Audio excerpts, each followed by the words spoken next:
నమస్కారం అండి. సితార తెలుగు కథలు ఛానల్కి స్వాగతం. ఈరోజు మనం చెప్పుకోబోయే కథ పేరు పరమందయ్య శిష్యుల నుంచి కాలువ దాటుట. ఈ కథను ఎక్కడ స్కిప్ చేయకుండా పూర్తిగా వినండి. నచ్చితే లైక్ చేయండి. అలాగే కొత్త వాళ్ళు ఎవరైనా చూస్తున్నట్టయితే సబ్స్క్రైబ్ చేసుకోండి. ఇక ఆలస్యం చేయకుండా కథలోకి వెళ్ళిపోదాం. ఒకరోజు పరమానందయ్య గారికి విపరీతమైన ధనాన్ని, బంగారాన్ని, ఇంకా అనేక రకాల సంపదల్ని సంపాదించాలని కోరిక కలిగింది. దగ్గరలో ఉన్న పల్లెటూళ్ళ నుంచి వీటిని సంపాదించాలనుకున్నారు. అలా అనుకున్న మరుక్షణమే పంచాంగం తిరగేసి ముహూర్తం నిర్ణయించారు. పంచాంగం ప్రకారం తన భార్య శిష్యులతో సహా తన గ్రామం వదిలి పక్క గ్రామాలకు బయలుదేరారు. క్రమంగా అన్ని గ్రామాలు తిరుగుతూ తను అనుకున్నట్లుగానే విపరీతమైన సంపద పోగు చేశారు. అలాగే ధాన్యం కూడా బస్తల కొద్దీ సంపాదించగలిగారు. వాటన్నిటినీ బండ్లపై వేసుకొని డబ్బు, నగలు, మూటలతో సహా తన శిష్యులతో స్వస్థ గ్రామానికి తిరిగి బయలుదేరారు. శిష్యులందరి తలపై చిన్న చిన్న మూటలు పెట్టాడు. తాము తన భార్య ఒక బండిలో కూర్చొని ప్రయాణిస్తున్నారు. శిష్యులందరూ బండి వెనుకానే నడుస్తూ ఉన్నారు. కొంత దూరం ప్రయాణించిన తర్వాత వాళ్ళు ఒక కాలువ దగ్గరకు చేరారు. అప్పటికి సాయంత్రం అయ్యింది. కాలువ లోతు పైకి సాధారణంగానే కనిపిస్తుంది, కానీ ప్రవాహం వేగం మాత్రం తీవ్రంగా ఉంది.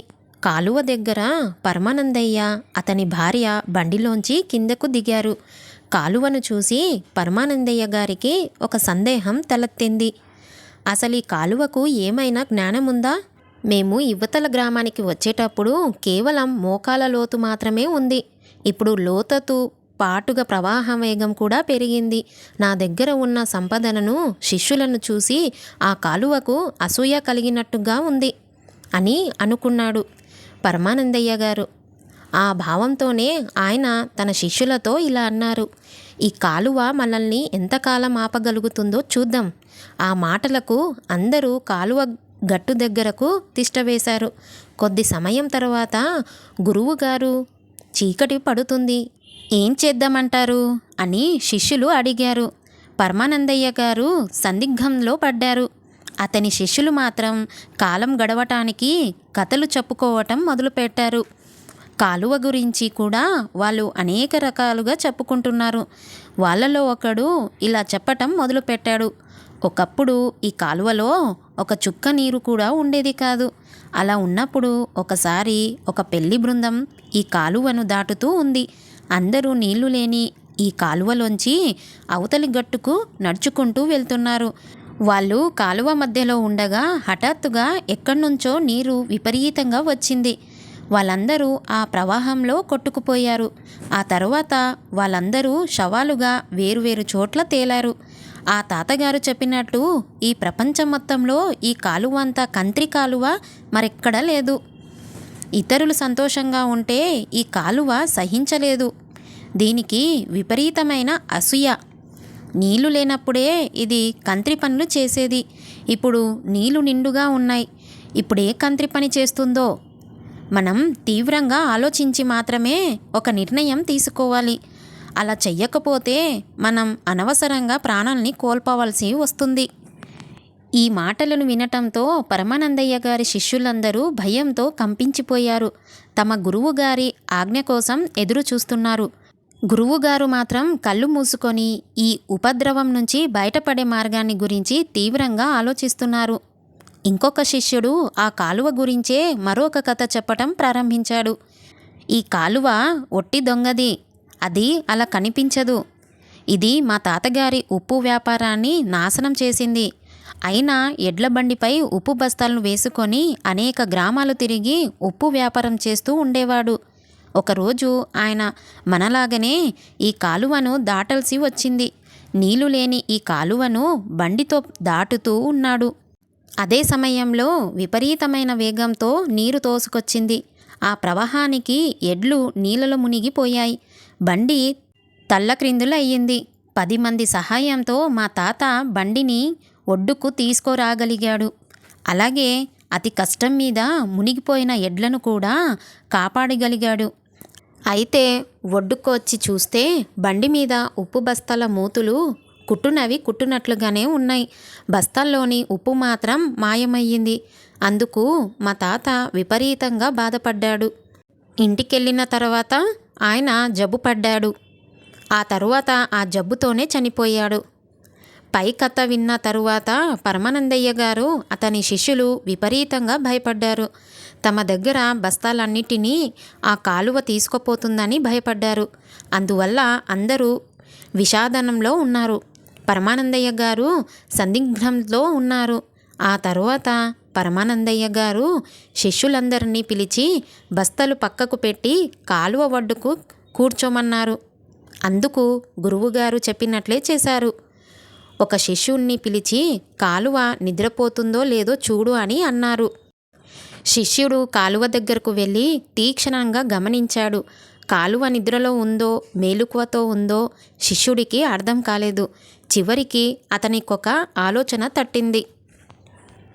శిష్యుడు దగ్గరలో ఉన్న నిప్పు కొరవి ఒకదాన్ని తీసుకున్నాడు. మండుతూ ఉన్న ఆ కొరవితో కాలువ ఒడ్డుకు వెళ్ళి భయంగా నిలబడ్డాడు. ధైర్యం చేసి నిప్పు కొరివిని కాలువ నీళ్ళలో ముంచాడు.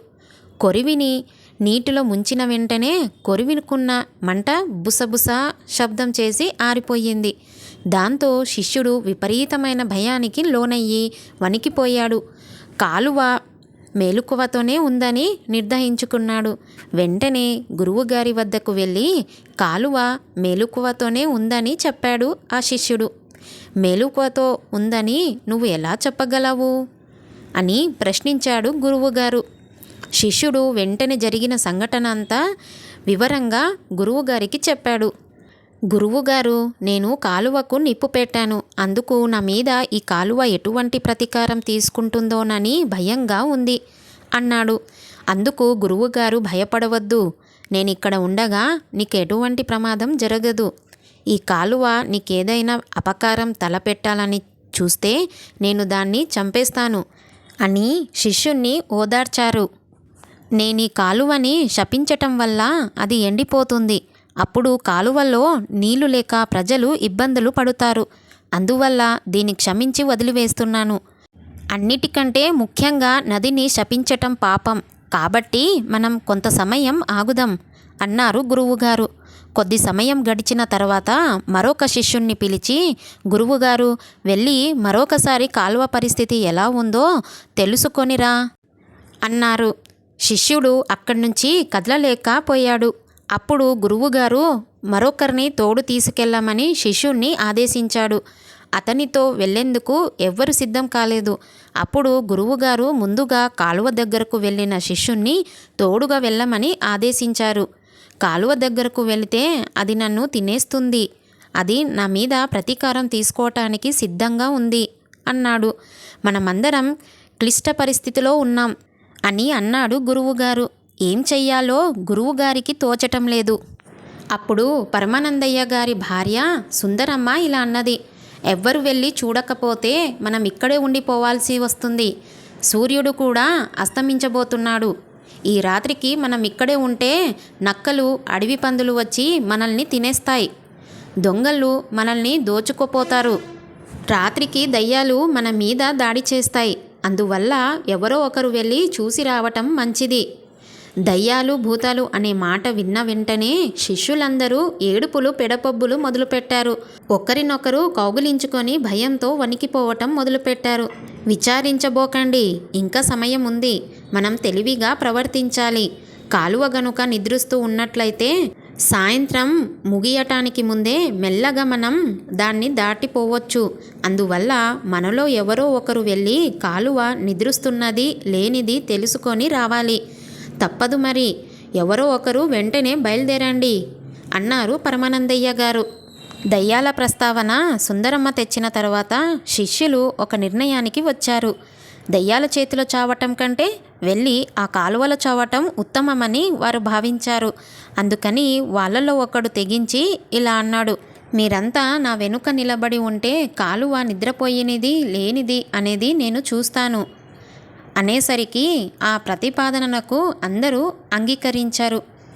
ఇంకా ఆలస్యం చెయ్యకూడదు, పదండి అని మరొక శిష్యుడు మిగతా వాళ్ళను కదిలించాడు. అంతకుముందు కాలువలో ముంచిన నిప్పు కొరివి తీసుకొని ఒక శిష్యుడు ముందు బయలుదేరాడు. మిగతా వాళ్ళు అతనిని అనుసరించారు. అందరూ ఏ శబ్దం చెయ్యకుండా నెమ్మదిగా కాలువ దగ్గరకు చేరారు. నిప్పు కొరివి పట్టుకున్న శిష్యుడు భయంతో అటూ ఇటూ చూసి కొరివిని కాలువలలో ముంచాడు. కొరివి మంట లేనందువల్ల శబ్దం రాలేదు. అది చూసి అమాయకంగా అతను కాలువ నిద్రపోయిందని, అందువల్లనే శబ్దం రాలేదని చెప్పాడు. అత్యంత ఉత్సాహంతో పరిగెత్తుకెళ్ళి తన గురువుగారితో శిష్యులందరూ సమక్షంలో అదే విషయం ప్రకటించాడు. కాలువ నిద్రపోతుందని శిష్యుడు చెప్పిన మాటలకు గురువుగారు అత్యంత సంతోషించారు. వెంటనే బయలుదేరమని శిష్యులను ఆదేశించారు. ఆ మాటతో శిష్యులందరూ బస్తాలు తలపై పెట్టుకొని కాలువ వైపు బయలుదేరారు.